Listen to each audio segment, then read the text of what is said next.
C'est plus la surprise de pas s'y attendre. Ça, c'est vraiment spécial à concevoir, tu vois. Tu t'y attendais vraiment pas ou t'avais pas envie de t'y attendre? Franchement, j'aurais tendance à dire je m'y attendais pas.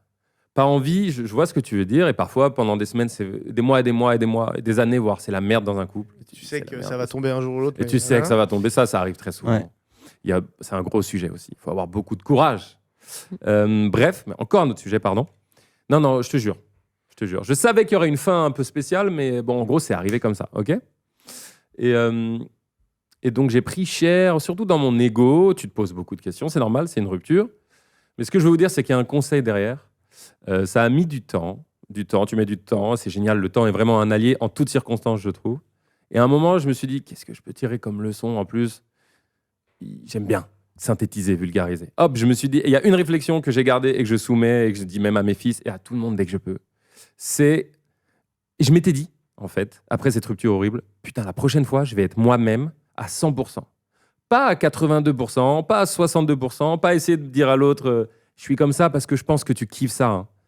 Je m'étais dit, là, voilà. Parce que peut-être que dans cette relation, j'étais pas vraiment moi-même, je jouais un petit jeu où j'essayais trop de plaire à l'autre parce qu'elle m'en rendait ouf à plein de niveaux. J'étais un peu hypnotisé, pas admiratif. Bref. Et donc voilà, papillonnage. Et là, je rencontre Erika et je me rappelle très bien, elle m'a dit, ça, faut que je sois même à 100% moi-même. On va pas mentir. Enfin, tu vois, je vais pas me déguiser. J'ai des défauts, j'ai des trucs chiants, machin. J'ai aussi des qualités. Je vais être moi-même 100%. Et je pense que c'est le meilleur conseil que je puisse donner aux gens, même si c'est pas du tout facile. Parce qu'il faut aussi se connaître soi-même. Mais voilà, ne pas essayer d'être quelqu'un d'autre, ne pas se mentir à soi-même ou juste plaire à l'autre. Et moi, c'est un truc, une conclusion importante. Pourquoi c'est la rupture qui t'a poussé à te dire être toi-même à 100%? Parce que j'ai réalisé aussi par le biais de mes potes ou de ma daronne qui m'a dit, mec, c'était évident. Enfin, je la détestais, elle, tu sais. Et sur le moment, t'es là, c'est bon, attends, je kiffe mon truc et tout. Toujours écouter sa mère. Ouais, mais même les potes, vous avez vécu ce truc où même vous, par exemple, vous conseillez quelqu'un qui vous écoute pas du tout. Ben moi, là, j'étais celui qui écoute pas du tout. Mais alors, t'es là, mais c'est évident que c'est en fait toxique. Ouais. Là, c'était toxique. Oui, c'est ça. Et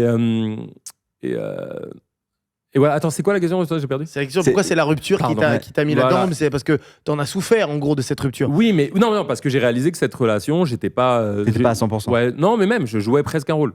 Ok. Je m'imaginais un peu. David le sait très bien. Oh oui. Merci pour cette question. C'est que je m'imaginais un peu gangsta là. J'étais dans une période. Non, mais vraiment en mode. Ah oui.